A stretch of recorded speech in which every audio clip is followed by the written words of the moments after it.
بسم اللہ الرحمن الرحیم۔ السلام علیکہ یا صاحب العصر والزمان۔ راوی کہتا ہے کہ امام علیہ السلام سیدھے ہو کر بیٹھ گئے اور غضبناک حالت میں میری طرف متوجہ ہوئے اور فرمایا، جس نے ظالم و جابر امام کو قبول کیا کہ جو خدا کی طرف سے نہیں ہے اس کا کوئی دین نہیں ہے، اور جس نے خدا کی طرف سے عادل امام کی ولایت کو قبول کیا ہے اس سے کوئی شکوہ نہیں ہے۔ میں نے عرض کیا وہ دیندار نہیں ہے، ان سے کوئی گلہ نہیں ہے۔ امام علیہ السلام نے فرمایا نہیں، وہ دیندار ہیں اور ان سے شکوہ ہے۔ اس کے بعد امام علیہ السلام نے فرمایا، کیا تم نے خدا کا فرمان نہیں سنا ہے کہ وہ فرماتا ہے کہ اللہ صاحبان ایمان کا ولی ہے، وہ انہیں تاریکیوں سے نکال کر روشنی میں لے آتا ہے، یعنی گناہوں کی تاریکیوں سے توبہ کے نور کی طرف اور یا معنی کی طرف۔ ہر اس امام عادل کی ولایت و پیروی کی وجہ سے کہ جو خدا کی طرف سے ہے۔ اس آیت کا اگلا حصہ یوں ہے، اور کفار کے ولی طاغوت ہے جو انہیں روشنی سے نکال کر اندھیروں میں لے جاتے ہیں، پس کافر کے پاس کون سا نور ہے کہ جو اس سے نکلتا ہے۔ اس کلام کا معنی یہ ہے کہ وہ نور اسلام پر ہے، لیکن جب وہ ہر اس جائر و ظالم امام کی اطاعت کریں گے جو خدا کی طرف سے نہیں ہے تو وہ نور اسلام سے نکل کر کفر کی تاریکیوں میں چلے جائیں گے۔ لہذا خداوند نے جہنم کو ان کے لیے واجب کرتے ہوئے فرمایا، اور یہی لوگ جہنمی ہیں اور وہاں ہمیشہ رہنے والے ہیں۔ سورہ بقرہ آیت 257، یعنی وہ اہل جہنم ہیں اور ہمیشہ اس میں رہیں گے۔ غیات النعمانی صفحہ 65، بحار الانوار جلد 23 صفحہ 322، حدیث 29۔ فرمانے خدا، فَبِأَيِّ آلَاءِ رَبِّكُمَا تُكَذِّبَانِ کا معنی کیا ہے؟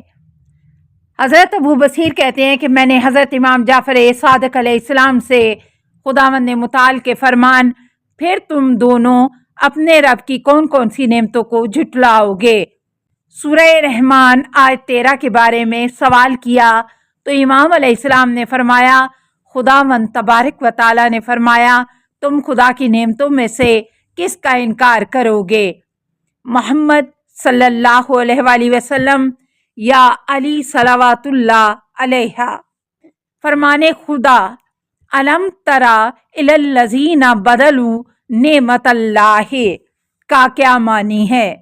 عبد الرحمن بن کثیر کہتے ہیں کہ میں نے حضرت امام جعفر صادق علیہ السلام سے خداوند کے فرمان، کیا تم نے ان لوگوں کو نہیں دیکھا جنہوں نے اللہ کی نعمت کو کفران نعمت سے تبدیل کر دیا، سورہ ابراہیم آیت 27 کے بارے میں سوال کیا تو امام علیہ السلام نے فرمایا، خدا کا مقصودہ تمام قریش ہیں جنہوں نے رسول خدا صلی اللہ علیہ وآلہ وسلم سے دشمنی کرتے ہوئے آپ صلی اللہ علیہ وآلہ وسلم سے جنگ کی ہے، اور آپ صلی اللہ علیہ وآلہ وسلم کے جانشین حضرت علی علیہ السلام کے بارے میں اس کی وصیت کا انکار کیا ہے۔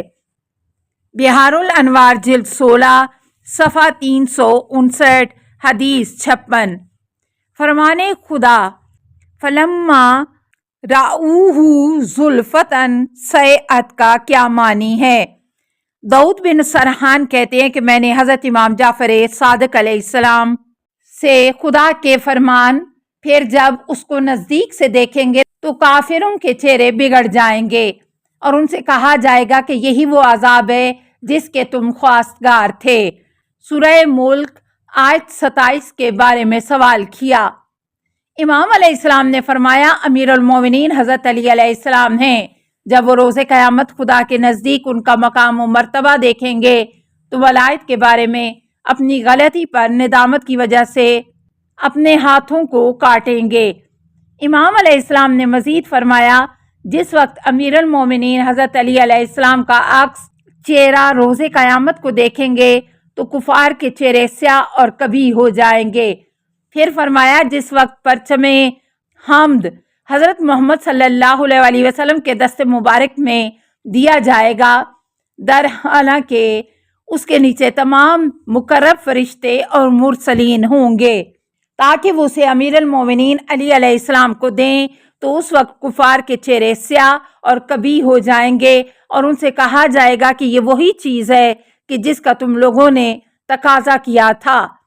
مغیرہ کہتے ہیں کہ میں نے حضرت امام محمد باقر علیہ السلام سے سنا کہ انہوں نے فرمایا، جس وقت کفار امیر المومنین حضرت علی علیہ السلام کو حوض کوثر پر رسول خدا صلی اللہ علیہ وآلہ وسلم کے پاس دیکھیں گے تو ان کے چہرے سیاہ اور بدنما ہو جائیں گے۔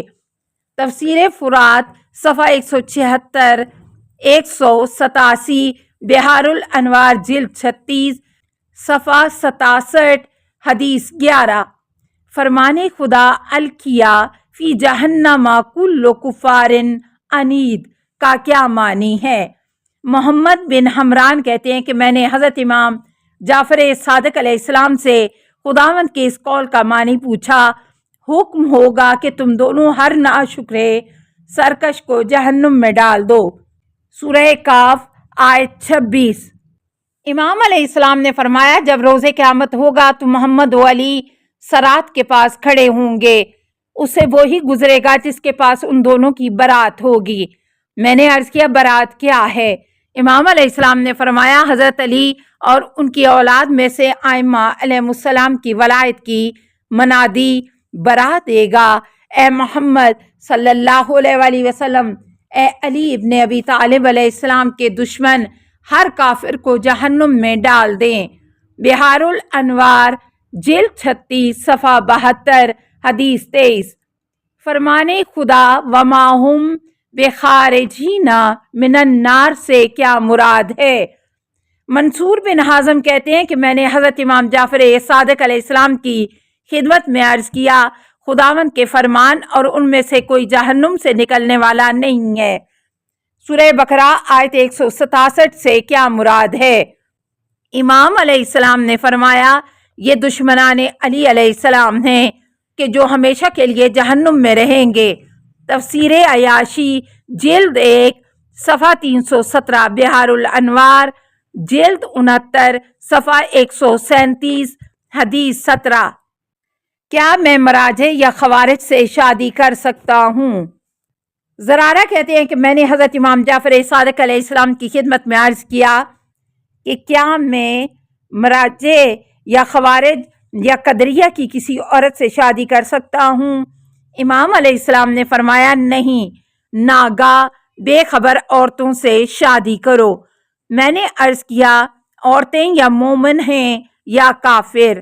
امام علیہ السلام نے فرمایا، وہ کہاں ہیں جن کا خدا نے استثناء کیا ہے، اس جگہ جہاں پر خداوند فرماتا ہے اور وہ تم سے راست گو تر ہے، علاوہ ان کمزور مردوں، عورتوں اور بچوں کے۔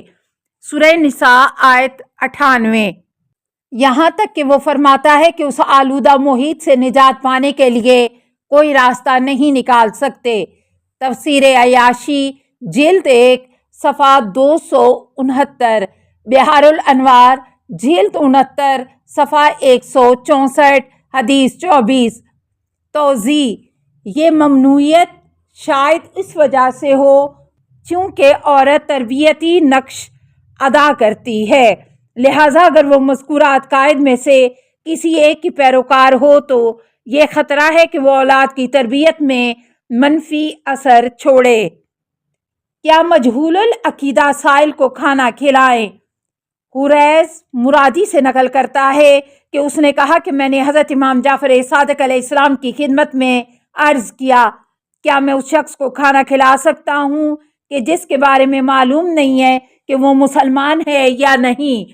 امام علیہ السلام نے فرمایا، جب تک اس کے بارے میں معلوم نہ ہو جائے کہ وہ دوست ہے یا دشمن، اسے کھانا دے، کیونکہ خداوند فرماتا ہے لوگوں سے اچھی طرح سے بات کریں۔ سورہ بقرہ آیت 83۔ لیکن جو کسی چیز کے ذریعے حق سے دشمنی کرے یا باطل کو دعوت دے، اسے کھانا مت کھلاؤ۔ بحار الانوار جلد 71 صفحہ 367، حدیث 53۔ السلام علیکہ یا صاحب العصر والزمان، الامان الامان الامان من فتن الزمان۔ السلام علیکہ یا خلیفۃ الرحمن، السلام علیکہ یا امام الانس والجان، السلام علیکہ یا مظہر الایمان، السلام علیکہ یا شریک القرآن، السلام علیکہ یا قاطع البرہان، السلام علیکہ یا امام زماننا ھذا اجل اللہ فرجک وسہل اللہ مخرجک وظہور کا، السلام علیکہ ورحمۃ اللہ۔ اللہم صلی علی محمد و آل محمد۔